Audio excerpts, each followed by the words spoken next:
Assalamualaikum warahmatullahi wabarakatuh. Sahabat PHC, saya Dr. Khairina, dokter spesialis kedokteran jiwa atau psikiater. Sering mendapatkan pertanyaan dari orang tua, bagaimana caranya supaya ketika dewasa nanti anak-anak mereka itu menjadi seorang pribadi yang baik.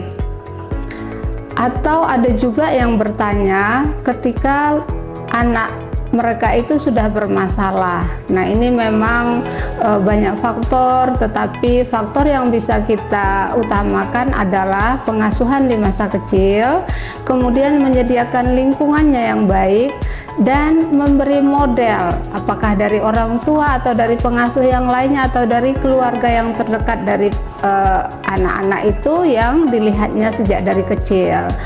Nah, sebelum saya menjawab itu, saya ingin bercerita dulu bagaimana supaya anak-anak itu akhirnya mempunyai dasar yang kuat dalam menghadapi berbagai kehidupan ini. Maksudnya itu mempunyai kemandirian, mempunyai daya juang, mempunyai rasa tanggung jawab, mau berbagi, suka bersosialisasi, dan hal-hal baik yang lainnya. Jadi ketika mereka sudah mempunyai dasar-dasar yang mantap, yang bagus itu, maka pertanyaan-pertanyaan orang tua ini ketika anak sudah SD, SMP itu kita bisa menjawab dengan enak. Nah, seperti apa itu tahap-tahapnya? Jadi tahap-tahapnya itu kalau kita mulai dari baru lahir, itu ada namanya pada usia 0 sampai 18 bulan, itu tahap anak membentuk kepercayaan diri.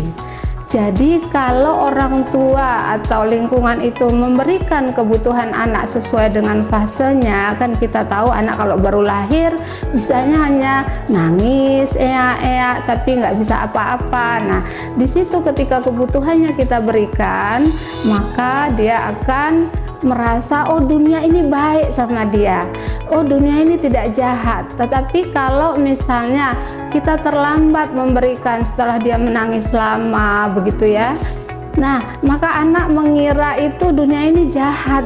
Nah, itu membuat suatu kepercayaan yang kalau kita nanti dewasa mengatakan rasa percaya diri, self esteem itu sangat penting di awal-awal kehidupan itu.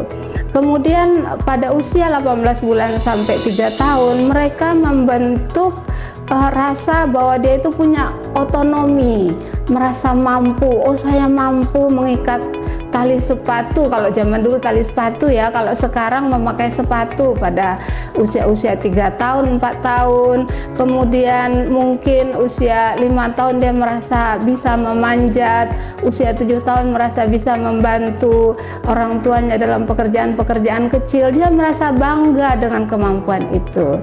Kemudian kalau usia 3 tahun sampai usia 5 tahun itu adalah pembentukan inisiatif. Makanya anak-anak di situ akan bertanya, ini apa ma, ini apa pa. Pertanyaannya itu silih berganti. Nah, di situ orang tua harus menyiapkan diri menjawab dengan telaten. Kalau ada yang kita tidak tahu, kita sama-sama mencari di ensiklopedia. Kalau sekarang ini ensiklopedinya apa? Apakah internet? Ya boleh gitu. Tapi akhirnya anak itu tahu kemana merujuk itu yang benar.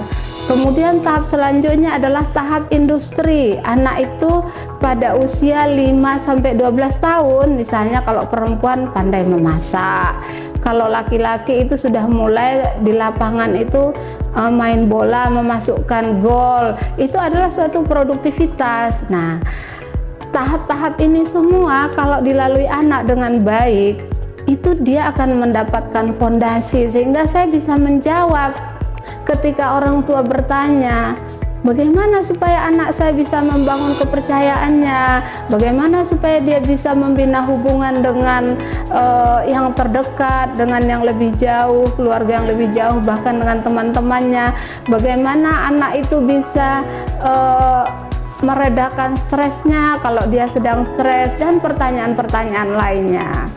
Nah, jadi ketika dasar-dasar tadi sudah terbentuk, maka kalau kita bertanya, bagaimana dok supaya anak saya bisa membangun kepercayaan diri, tinggal meneruskan kesinambungan dari apa yang sudah dilakukan tahap-tahap dini tadi. Jadi kesinambungan ini tidak boleh ada suatu rentang waktu yang terputus. Karena nanti ketika rentang waktu yang terputus terus masuk yang lain, nah itu bisa agak mengganggu. Begitu juga kalau misalnya membina hubungan yang baik dengan anak, ya semuanya tuh melalui dasar-dasar tadi, kemudian contoh dari kita. Kita ini kadang-kadang sebagai orang tua tuh lupa bahwa kita itu ada bohongnya. Misalnya, mama mau pergi dulu ya, mama perlu cepet ini, nanti mama beri hadiah. Tahu-tahu pas kita pulang lupa bawa hadiahnya. Itu memberi kesan bahwa anak janji kita tidak ditepati. Bahkan bahaya kalau anak menganggap itu sebagai bohong. Berarti bohong itu boleh. Nah, kan ada orang tua itu yang heran, pada usia SD kok anaknya berbohong. Nah, itu kita harus evaluasi.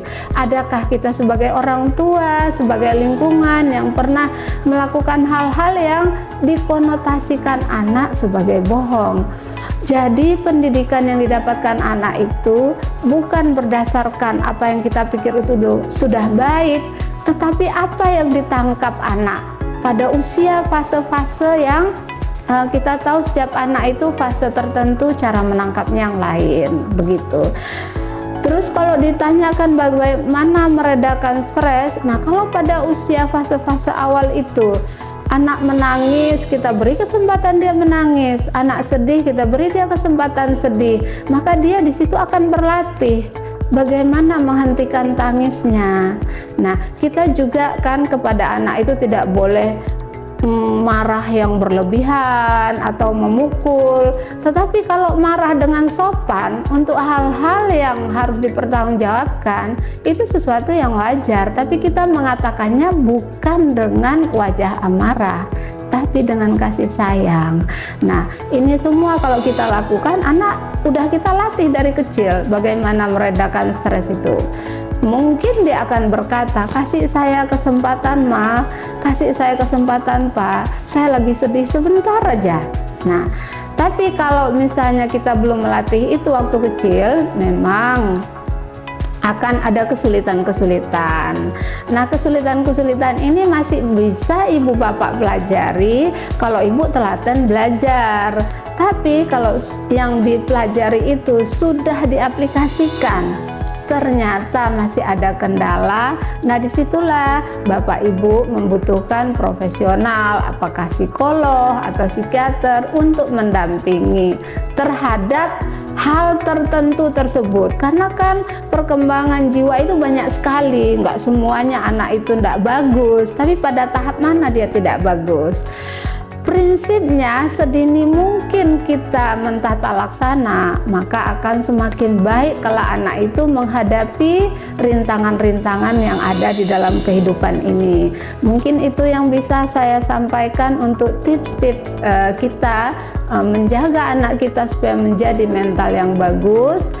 Selamat untuk ibu bapak yang punya putra dan putri. Ayo semangat membuat anak-anaknya menjadi bagus kelak di masa dewasa. Terima kasih.